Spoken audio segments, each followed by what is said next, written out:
family. Today we're making strawberry milkshake protein dessert with strawberries and peanut butter. What a mouthful. But this dish is more than a mouthful, it's a tasty mouthful. It is delicious. I promise you, if you don't believe me, make it yourself and tell me what you think. And if you're gonna do that, let's get into what you'll need to make this dish. First, you're gonna need strawberry flavored protein powder, some strawberries, some peanut butter, chia seeds, kefir, and Greek yogurt. You're also going to need a 1/4 cup measuring cup and a full cup measuring cup and a wide bowl to put everything in beautifully, and a little knife to cut the leaves off the strawberries and dice it if you want to dice it. So as always, we're going to start by putting the protein powder first in the bowl. That way we can reduce messiness and splatter when we're mixing everything together. Then we're going to add the kefir, and we're going to add the Greek yogurt, and we're going to mix it all together until it comes out nice and almost liquidy. I would say more so yogurty, but I guess it's less thick than Greek yogurt technically. Yeah, technically, I guess.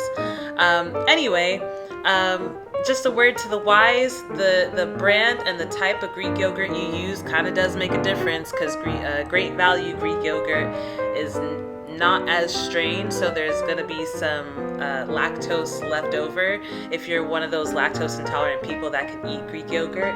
And also, just another word to the wise, usually the thing that I typically eat for breakfast is this minus the fruit plus the chia seeds.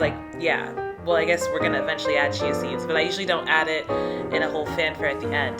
At this point, though, we're just dicing strawberries. This took a lot of time. I had to cut a lot of footage because, as you can see, I'm really dicing them very small. Not sure why I felt the need to do that today. I think I just had time on my hands, so I wanted them really small, and that's exactly what we did. Put in as much strawberries as you want. Next, we're going to go with this chia seeds, and we're going to just sprinkle it down the center. This footage is really atrocious. You really just can't see anything that I'm doing, but I am sprinkling it, tapping it, to put this little nice column in the center. And next up, we're going to put in the peanut butter. So if you're using one of these little packets, make sure you mix it up. I highly just suggest getting a regular jar of peanut butter, but I wasn't thinking straight when I bought this. So now you're gonna drizzle it onto the dish however you want, and there you have it. There is the entire meal. That is your breakfast, or maybe it's your lunch, or maybe it's your dessert. I hope you like it. I always love how aesthetically pleasing it looks. Here's the price per meal breakdown. Here are the nutrition facts. I hope you're having a lovely, lovely day. Tell me if you made this recipe. Tell me what you think. And comment, like, subscribe, and I'll catch you guys next time. Bye!